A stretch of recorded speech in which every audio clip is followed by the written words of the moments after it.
Hello guys, this is Sagar Shah here and I have with me Grandmaster Daniel King. I have to tell you guys that when I was a young kid and improving at chess, it was my dream to do a video with Danny King. Your dream or your nightmare? I don't know. Which one is it? It was definitely my dream. I used to spend hours looking at your videos, learning from them. And today, I think 25th of May, this dream comes true. So, Danny, we are at the Lindores Abbey Chess Superstars tournament, and it was an exciting first day. Oh, yeah, great first day. And for these players, it's their first time in Scotland. And, well, what stunning scenery here. It is just so green and fresh. And, yeah, it's a treat to be here after London. Yeah, so Danny was giving the commentary along with Gena Sosonko, and right now the first day got over. There were 3 rounds, and we would like to do a short recap of the interesting moments. I think the first very interesting game was right in round 1 when Karyakin beat Vishy Anand. What do you think went wrong for Anand in that game?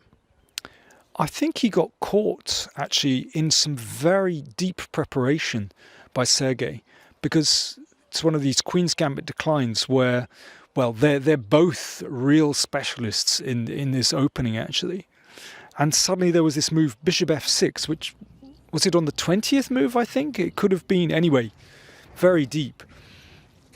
And I think at this moment Vishy started to think, because here he has to make a fundamental decision. He knows he's worse, but he's got a choice of 2 different endgames. One is to go into this endgame with rook and 2 pawns against bishop and knight. Or he did what he did in the game, which was to ditch a pawn, but it looked as though actually he had very good compensation with his active rook, with this potential of the bishop coming across the board to attack the weakened pawns on the queen side. But it didn't quite click. I think I suspect he was all right in this position, but he missed his way.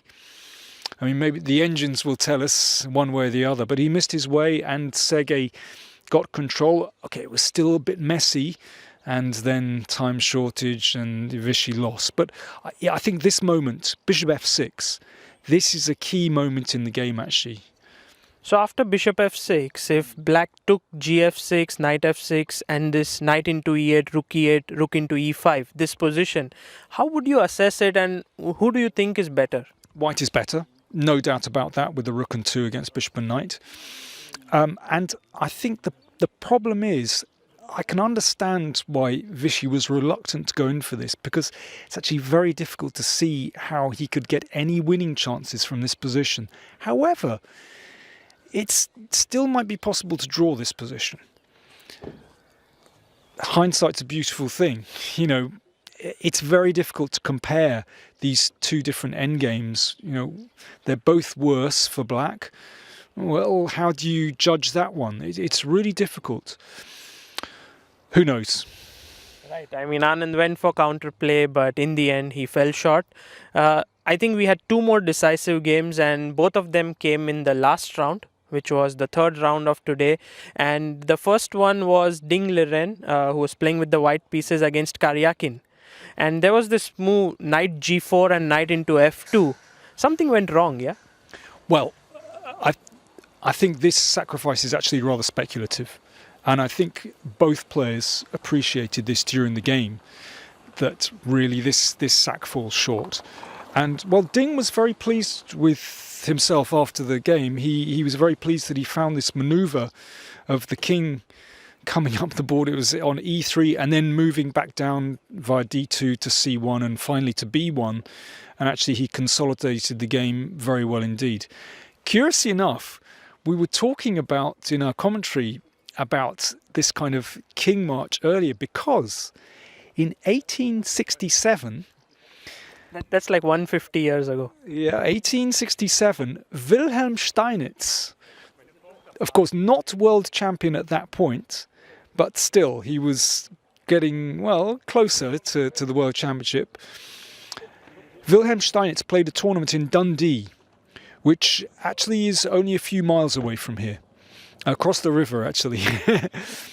So Wilhelm Steinitz played in Dundee, and according to a chess historian I was speaking to today, this was the debut of his opening variation, the Steinitz Gambit, a variation of the King's Gambit, which features White's king marching up the board from e1 to e2, and sometimes goes even further to d3 in some variations. So there was a kind of uncanny echo of 150 years or more ago.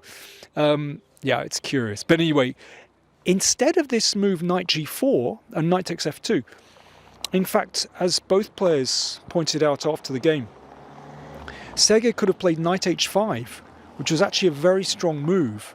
And there's another idea to play the pawn to f6 and, well, basically to give up this knight on h5 after knight h5, bishop e3, and then f6, and then g4, and then you just give up the knight with f takes e5, okay, when white takes the knight, queen h5. Well, in short, black gives up a piece in another way, but gets absolutely superb compensation. Yeah, Karyakin was saying that that's completely crushing for him. So Of course, white doesn't need to play g4. It's possible just to exchange on f6, but black is very comfortably placed in that position. Very, very pleasant position for black. yeah, coming to the next game where Vishy Anand was playing against Magnus Carlsen. Carlsen had the white pieces. This is always an interesting battle because both of them have fought 2 World Championship matches against each other. I think this game, Anand got a very good position out of the opening. Well, it could have been. Yeah, and something curious happened with Vishy in this game. It seemed to me to be a kind of lack of confidence. At some moment, just out of the opening, he could have played a6, pushing the knight back, and then c4 and b5. This absolutely standard idea of creating this pawn majority on the queen side. Now, this does lead to double-edged play, but I think somehow he was maybe worried about a kingside attack or something like this and preferred to keep tension in the centre. But I think this was a fundamental error. And Magnus actually quite quickly after that got the upper hand. I was watching the game live, and when I saw that the bishop was on g7 and Anand played d4, I thought he was going to dominate the game then. But knight a4 move came as a surprise, and that was just like the game crumbled from there onwards for Anand. I think Vishy obviously overlooked that, and as you say, it was a shocker. And suddenly there's this tactic with the loose bishop on b7 and the weakness of the f7 square, and of course this take on f7 and queen b3, and everything falls into place for white. It's kind of a dream position, isn't it, for Magnus? And Vishy looks a bit out of sorts at the moment, I have to say. Hopefully he'll pick up tomorrow. You know, we'd like to see Vishy come back. So after 3 rounds, it's Anand who is on half out of 3. The leaders are Ding Liren and Carlsen, 2 out of 3. So I'm going to ask you a tough question now to make a prediction for tomorrow. Who do you think will win this tournament? Magnus. But actually, yeah, I mean, Ding was going to be my call for if anyone is going to defeat Magnus here and match him in the tournament, then actually I think it could be Ding Liren. And that happened today, you know, as you say, both sharing the lead on 2 out of 3. And the reason is that Ding actually has a very good score against Magnus. Lots of draws this year. They just played in Abidjan, and there were 2 draws in the Blitz games, a draw in the Rapid play, and Ding somehow does okay against Magnus. So he's the key to this tournament, I think. Can he hold Magnus, and can he do well against Sergei and against Vishy? So I think it's going to be very tight, actually, but we can't ever rule out Magnus as favourite to win the tournament. Yeah, I think Ding on his own is quite potent, but when you put Ding along with the cold, that Magnus is facing in the hall. I think it's going to be tough for.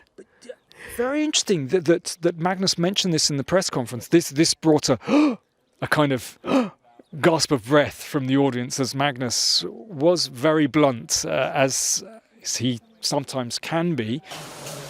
Yeah, it was very, very cold. And because of this, I just didn't really enjoy it. Okay, sure.